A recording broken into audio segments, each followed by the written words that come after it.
The Kia Sorento gets a refresh for the 2024 model year, and in this video I'm going to cover the exterior changes, the interior changes, take it for a drive and see what it's like out on the road, as well as talking about the fuel economy you can expect, the pricing, and how it compares to the competition.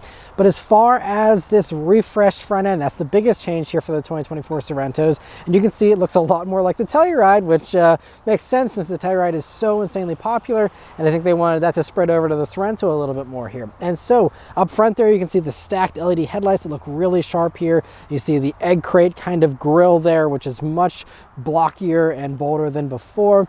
I mean, the past Sorento was also a really nice look, but I think this certainly takes it into a more trucky dimension. This one is also the new X-Pro trim, which started with the Telluride and others and is now spreading over to the Sorento here. And that basically just gives you a little bit of a lift, going from 6.9 inches of ground clearance to now 8.2 inches of ground clearance. You also get these 17-inch wheels with these trail terrain tires. But otherwise, all the rugged stuff from the prior versions of the Sorento, which are still kind of off-road oriented, still carry over here, like those raised roof rails and the black accents and the more rugged styling here. And the side profile looks basically the same from the front fenders back. Then going out to the back there, you will see a new rear bumper, and that's basically it as far as the changes out back there, which is a little bit of a surprise considering the front end is completely new. We have taillights that are the same as the last couple of years here. It still looks very good nonetheless, but just a little interesting that they chose to focus all their attention on the front end and not really much on the back there. But overall, it looks really nice. I also like this new color. It's a little bit unique, a little bit of a brownish kind of hue to this gray color. And so overall, I think it's a really nice refresh here for 2024. The interior of the 2024 Sorento also gets a pretty nice redo up front here, and the rest is mostly unchanged, a similar theme. But anyway, so up front here, you'll see you now have the double 12.3 inch screens in this curved display, and it's really nice. Now you have the gauges, which don't have a ton of customization, but do have a couple different themes here and some different fonts you can pick from. And so nice you have that, and you do have your usual assortment of things in the middle there, but it's very limited still with the customization of that. I wish they'd use it a little bit more, since it is an entire screen they can do whatever they want with. It's still fairly rigid with what you can change there, but still looks nice and attractive. And then this center screen is really nicely done as well. It finally has wireless Apple CarPlay and wireless Android Auto, which I'm so happy that they have now. But with this new menu system, I'm not sure, it must just be this car, but there's like no way to access the radio. There's no hard buttons to jump to the radio. There's no buttons in the screen here. It just always wants you to take you straight into CarPlay if you have that hooked up. But the window sticker says it has Sirius XM, so I mean, it has to have a radio. I just don't know where it's buried in this menu, and maybe a previous driver customized this and deleted that tile, because you can delete and drag around those tiles, but I haven't found any button to turn on the actual radio. So I would just say, before you buy one of these, make sure you have all the icons for everything you need, because otherwise you might have to go back to the dealer to have them reset this or something to bring back all the menus you should have. Not sure why they even allow you to like completely delete an entire section like that, but outside of that odd thing with, I'm assuming, just this vehicle, otherwise this screen is really quick and snappy, and everything works as it should. The wireless CarPlay is connected immediately and flawlessly every time this week, and hasn't had any glitches or anything, so really well done. Just again, make sure you got all your icons. But anyway, beyond that, moving down, you have this control panel with two knobs, and it does double duty. It can either be your climate controls or your audio controls, and you can hit the little button there to go back and forth between the two. And I think it's a pretty smart use of space to kind of get rid of half the buttons but still have it all there. You just have to pay attention to which one you're on, and so one extra step there to hit the right thing if you're not in the one you want to be in. But outside of that, it's still pretty good in my opinion. I like that you still have the two knobs, and everything is nicely laid out there whenever you do have it in whichever mode you want to use. And so I think it's pretty cool. The rest of this interior, though, is pretty much the same. You have these new color themes. You see the nice quilting on these seats, and the duotone steering wheel here. You also have some USB-C ports here, and a really well done wireless charging pad that does hold your phone in really nicely and actually charges it pretty well, which is pretty rare these days in cars. And so one of the few standouts in this segment that actually can charge your phone reliably. Otherwise, though, the rest of the interior is all the same as it was for the 2022 to 2023 model years. So if you want to hear all the details on this interior, my wife and I did a full in-depth interior review on the rest of it, so you can hear all our thoughts on the sizing and everything. But overall, it still is a nice, spacious, roomy 2-row, or actually a pretty roomy 3-row, with that third row actually being more usable than some others that have like jump seats and stuff before you jump up to the full-size, mid-sized SUVs here, which have large third rows like the Telluride and stuff. If you don't use a third row all the time, or you have smaller people using it, I think this is actually going to be a very usable 3-row still, and a nice savings over those larger 3-row competitors.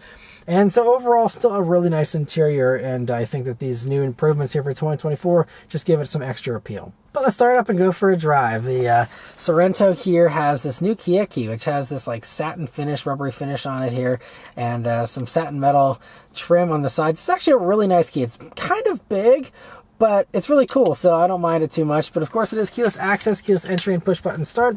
So you just leave the key in your pocket, hit the engine start button, and it starts right up. All right, so setting off here in the 2024 Sorento. So the first things you'll notice about it, I think the first thing that I'm noticing, unfortunately, is this dual clutch transmission again. Kia continues on with the same powertrain combo that they've used ever since this generation Sorento first debuted, which is a 2.5 liter turbo engine in these higher trims combined with an 8-speed dual clutch automatic.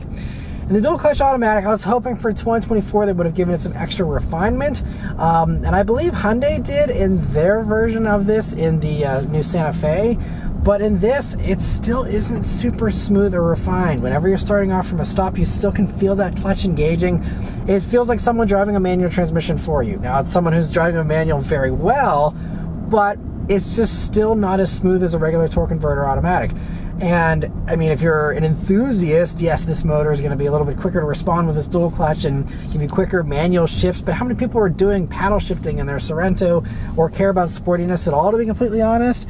And so I just feel like for the masses, this is probably not a good choice, to be honest. And you know, you have to test drive it and see for yourself. But paying the extra $6,000 for a Telluride might be worth it just for the smoothness, because that just has a regular torque converter auto and a V6 engine, a little bit more of a predictable kind of setup. But you know, I mean, it shifts around a little more than I'd like. I'll talk more about that later. But other things here, so just cruising here on this little side road at a low speed, it's pretty nice and smooth. But I even did some longer highway driving earlier this week, and I have to say that these 17-inch wheels of these all-terrain or trail-terrain tires, they actually are pretty smooth. They don't give you any kind of like bumpy ride. They're not noisy. They're really well done. So if you want the X-Pro thing, if you want that extra capability, don't feel like you're having to give up any kind of comfort, because in my opinion, this feels every bit as comfortable as a regular Sorento, and in some cases arguably maybe even more comfortable, since you have the thicker sidewalls to absorb those bumps a little bit better than these huge wheels with tiny little rubber band tires on them, and a lot of the other wheels you get out there on modern SUVs these days. So I think that is actually a nice combo. You also have great visibility, still with a nice thin A-pillar. This one also has the camera rear view mirror, which is a part of this top X-Pro version. But anyway, I'm going to go ahead and put it up into the sport mode here, which does make things a little bit snappier. And let's turn down onto this back road here and see how it does. Here we go.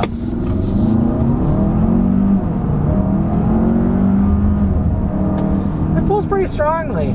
It is a good amount of power. So this 2.5 liter turbo motor is really a punchy performer. It has 281 horsepower, 311 pound-feet of torque. That's good for about a 6 second 0 to 60 time. And so, yeah, it feels really good here in this, and plenty of power, more than you're going to want. And this motor, by the way, I believe is now standard in more trims. I think only the base S and the LX trim are the only ones that get the naturally aspirated motor these days, which does, like 100 horsepower less or something.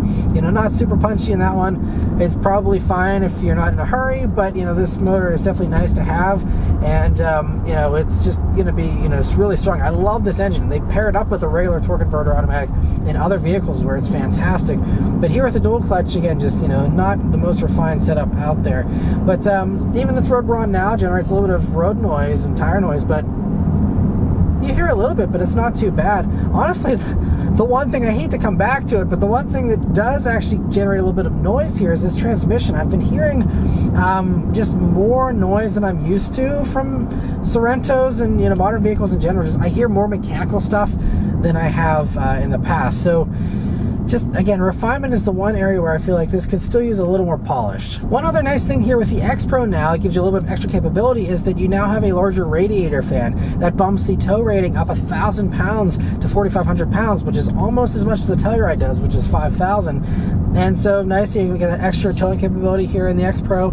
But coming up some corners here, and let's see how the X-Pro handles. Obviously, this is not going to be the choice if you want to have a good handling Sorento, because you're going to want to go for one of the ones that's more street-oriented. But again, it's kind of vehicle very few people actually care about the handling, so I won't talk about this too much. But it handles really well. I mean, to me, I think the steering is pretty nice and quick. It feels, you know, fairly eager to go into corners. You get a little bit of, you know, squishiness there from the tires and stuff.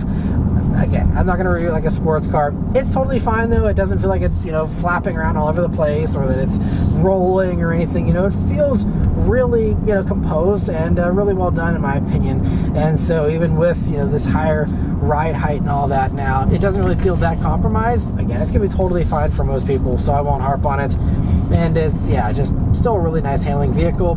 Nice, smooth ride, and yeah, it shouldn't really upset anybody. One thing I'm a little bit surprised about, though, with the X-Pros is that there is no off-road mode, really. You know, you have a snow mode, and then otherwise it's just the sport, eco, and normal modes, and that's pretty much it. So you do have a center locking diff, you know, it's electronically locking, but so you can have that, but you know, for this X-Pro, most of the time they throw in some kind of drive mode that gives you a little bit of better driving on, you know, dirt and stuff, and there is nothing like that here. So a little bit surprising for that, but you know, if these X-Pros, you do get all-wheel drive as standard at least, but I believe that all-wheel drive is still an optional extra on some of the lower trims, and it's not like you need the drive modes, it's just something that usually to play more into the off-road thing, they give you that, give you a little bit of extra confidence, and this doesn't really have any of that, so just keep that in mind. And now I'm out on the highway here in the Sorento, and I have the adaptive cruise control system on, which has the highway drive assist function, which does do the you know, lane keep assist for you here, in addition to, of course, the adaptive cruise control component.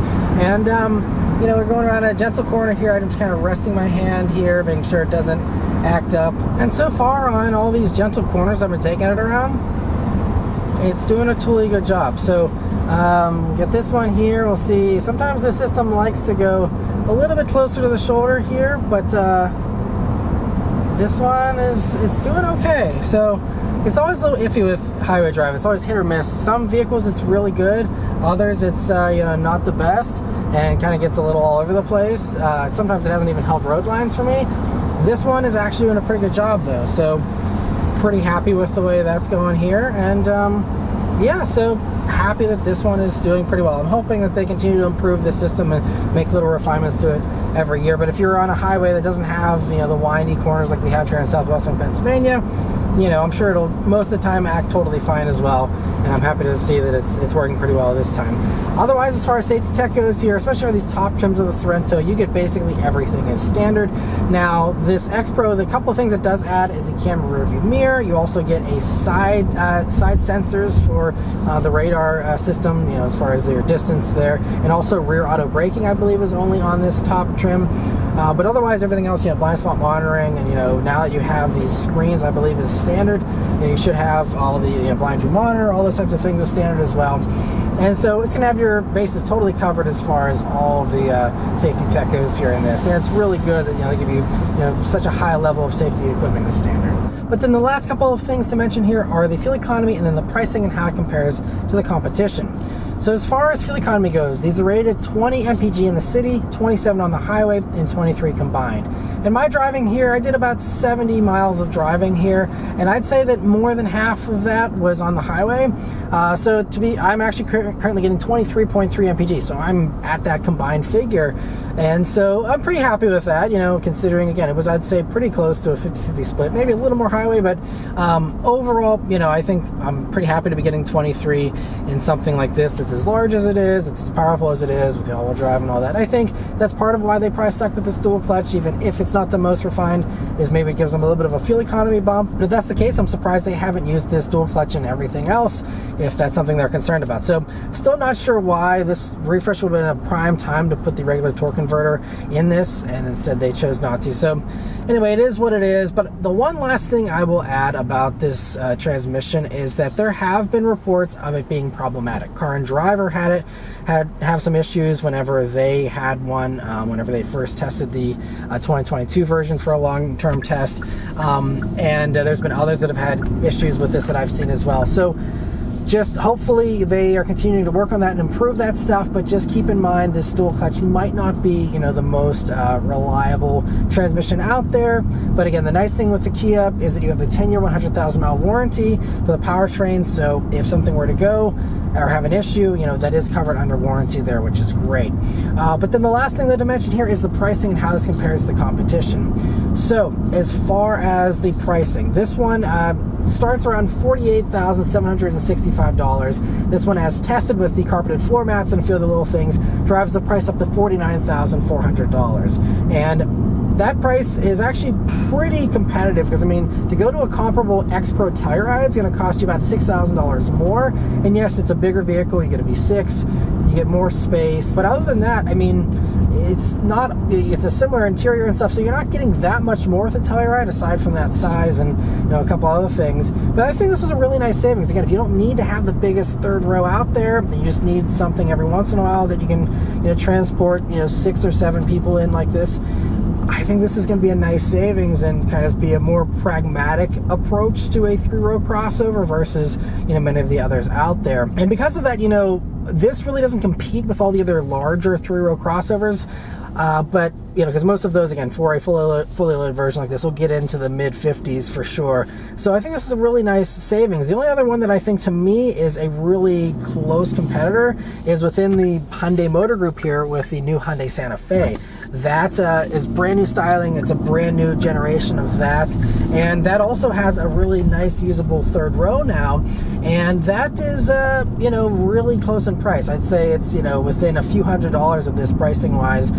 And that also uses the same engine, same dual clutch transmission, so you still have that same little, you know, downside of the dual clutch in that as well. But it's a really nice vehicle, and the interesting thing is the way they packaged it. So there is no top off-road version for that like there is for this. If you want an off-road version, you're going to go for the XRT in the Santa Fe, and those come in around $43,000. So if you want the rugged thing, you don't need all the creature comforts, I think that the Santa Fe actually is going to be a little bit of a better buy, because you can, you know, save even more money and still get the off-road vibe you're looking for with those. But you know, it's just worth noting that if you want to go for a top Santa Fe that has everything in it, you're not going to be able to get the off-road stuff that you get here in this.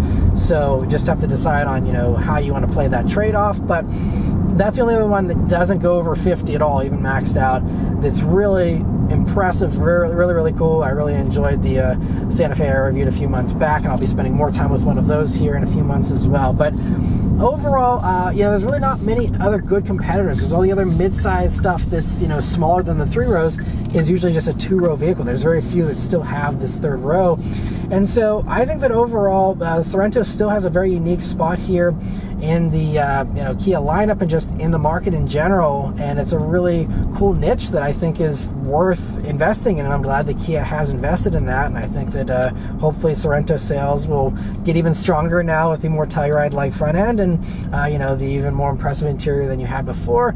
And so yeah, I just think it's a really solid vehicle overall. But anyway, that's all of my thoughts here on the 2024 Sorento. Let me know your thoughts on it in the comments below. Huge thanks to Kia for providing me here with this vehicle to review for you guys today. And yeah, thank you all very much for watching, and I'll see you on the next one. Take care.